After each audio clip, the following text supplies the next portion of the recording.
नमस्कार दोस्तों, आप सभी का हार्दिक स्वागत है। आपको अगर कहानी पसंद आए तो कृपया वीडियो को लाइक करें और चैनल को सब्सक्राइब करें। धन्यवाद दोस्तों। कहानी का शीर्षक है माँ, बेटा और बहू। माँ, बेटा और बहू की कहानी। माँ, बेटा और बहू तीनों डाइनिंग टेबल पर बैठकर खाना खा रहे थे। खाना खाते खाते बेटा अपनी पत्नी से बोला, नीता, तुमने आज भी दाल रोटी ही बना दी। कम से कम खाना बनाने में तो आलस मत किया करो। तुम तो घर ही रहती हो, कुछ अच्छा भी तो बना सकती थी। बनाने वाली तो मैं आज सूजी का हलवा थी, लेकिन सूजी आई नहीं। मैंने कल ऑर्डर करी थी। कोई बात नहीं, कल बना दूंगी। किचन में कुकर की सीटी सुनाई देती है और खाना खाते खाते नीता किचन में चली जाती है। किचन से वापस आकर डाइनिंग टेबल पर बैठते हुए नीता कहती है कि आलू पकाने के लिए रखे थे, शाम को आलू की टिकिया बनाएंगे। उसकी सासू माँ भी यह सुनकर खुश होती है। नितिन बीच में बोल पड़ता है, यह अच्छा है, दोनों बहुत मज़े करते हो, अपने पसंद की चीज़ें जो बनाकर खाते हो। तभी डोरबेल बजती है। नीता फिर से खाने की टेबल से उठकर दरवाज़ा खोलने चली जाती है। दरवाजे पर डिलीवरी बॉय सूजी लेकर आया होता। पार्सल लेकर नीता फिर से डाइनिंग टेबल पर खाना खाने बैठती है। तब माँ बेटे से कहती है, तू दरवाज़ा खोल देता, बेचारी को खाना खाते वक्त भी सुकून नहीं है। बेटा कहता है, सॉरी माँ, मैं नहीं उठ सकता, मुझे ऑफिस जाने के लिए देर हो रही है। नितिन खाना खाकर ऑफिस की तैयारी करने के लिए अपने रूम में चला जाता। कुछ ही सेकेंडों बाद वह नीता को आवाज़ लगाता है, नीता, मेरी घड़ी कहाँ है? नीता खाता खाते खाते ही उससे बताती है, अलमारी के ड्रॉयर में है, देखो। नितिन कहता है, नहीं मिल रही है। नीता फिर एक बार खाने के टेबल से उठकर उसके तरफ जाने ही वाली होती है कि सासू माँ उसे रोक कर लेती है और पहले खाना खाने के लिए कहती है। सासू माँ कहती है, बच्चा नहीं है, ढूंढ लेगा वह। थोड़ी देर बाद रूम से नितिन की आवाज़ आती है, मिल गई। डाइनिंग टेबल पर दोनों सास बहू एक दूसरे की तरफ देखकर मुस्कुराते हैं। अगले दिन सुबह सुबह नितिन अपने बेडरूम में कोई फाइल ढूंढ रहा होता है और उस फाइल को ढूंढने के चक्कर में उसने पूरा कमरा तहस नहस कर दिया होता है। नितिन बड़बड़ा रहा होता है, इस घर में कभी कोई चीज़ अपने ठिकाने पर मिलते ही नहीं।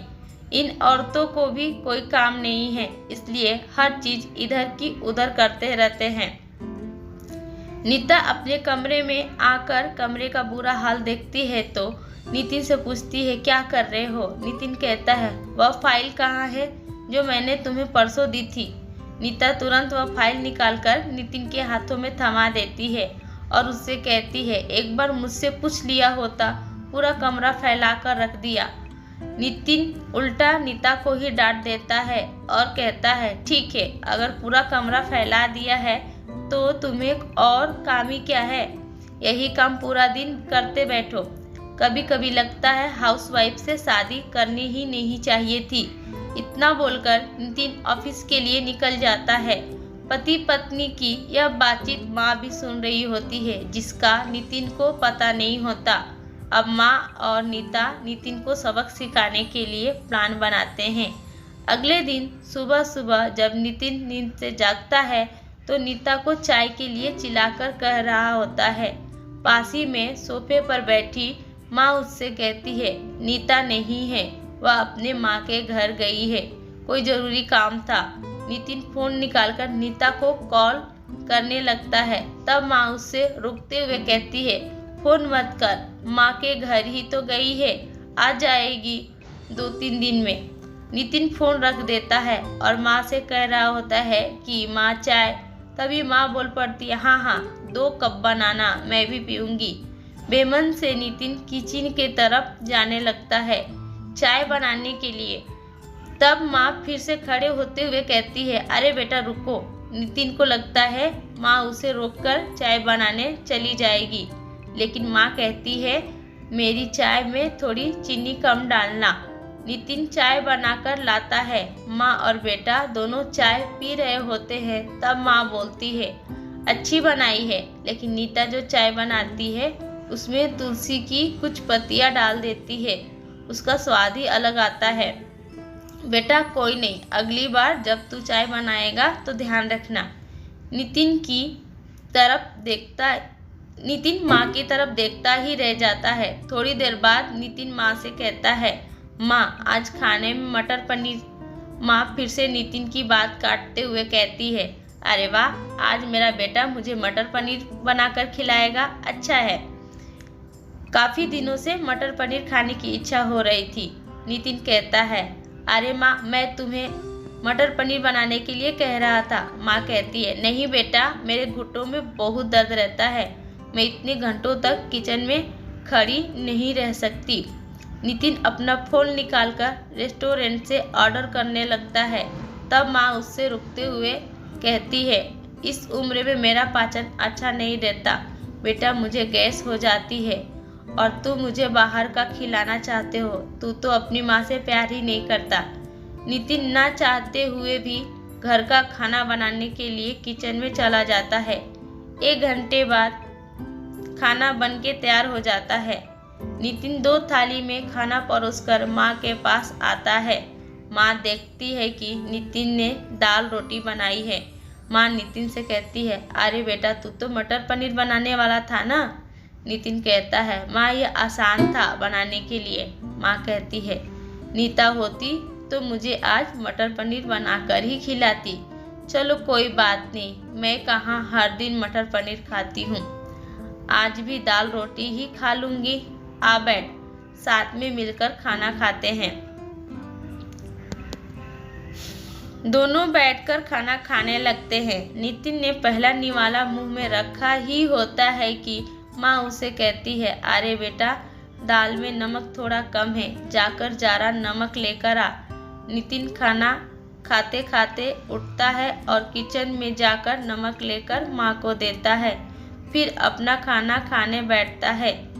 बीच में ही माँ खांसने लगती है और नितिन से कहती है, अरे बेटा, खाना गले में अटक गया है, थोड़ा पानी लेकर आ। नितिन फिर से खाना खाते खाते उठता है और पानी लाकर माँ को देता है। इन सब से नितिन के मुंह पर परेशानी साफ देखी जा सकती है। नितिन को अब महसूस भी हो रहा है, जैसा बर्ताव वह नीता के साथ करता है उसे कितना बुरा लगता होगा। हालांकि नीता के मुंह पर कभी उसने सिकन नहीं देखी। माँ यही नहीं रुकती। खाना खाने के बाद माँ नितिन को थालियाँ धोने के लिए कहती है। फिर माँ अपने बेड पर आराम करने लगती है। तब नितिन को चादर ओढ़ाने के लिए कहती है। उसके बाद जब नितिन रूम से जा रहा होता है तब उसे रोककर एसी कम करने के लिए कहती है।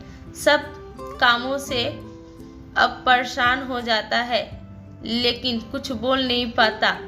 अगले दिन सवेरे सवेरे नितिन खाना बनाने के लिए सब्जियां काट रहा होता है, लेकिन उसका ध्यान सब्जियों पर नहीं होता। वह नीता के बारे में सोच रहा होता है और पछतावा कर रहा होता है कि वह कितना गलत था कि हाउसवाइफ का काम आसान होता है। तभी बेख्याली में उसकी उंगली कट जाती है, उससे खून बहने लगता है और वह बेसिन में अपनी उंगली धोने के लिए चला जाता है।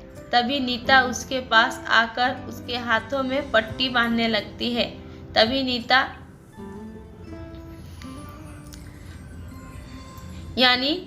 कभी माँ के घर गई ही नहीं थी। यह तो सास बहू का प्लान का हिस्सा था जिससे वह नितिन से छुपकर उसी घर में रह रही थी।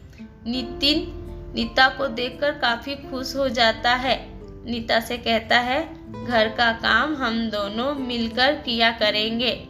नीता पूछती है, ऐसा क्यों? नितिन कहता है कि मैं घर का काम सीख जाऊंगा और घर अगर हम दोनों का है तो घर का काम भी हम दोनों का ही होना चाहिए।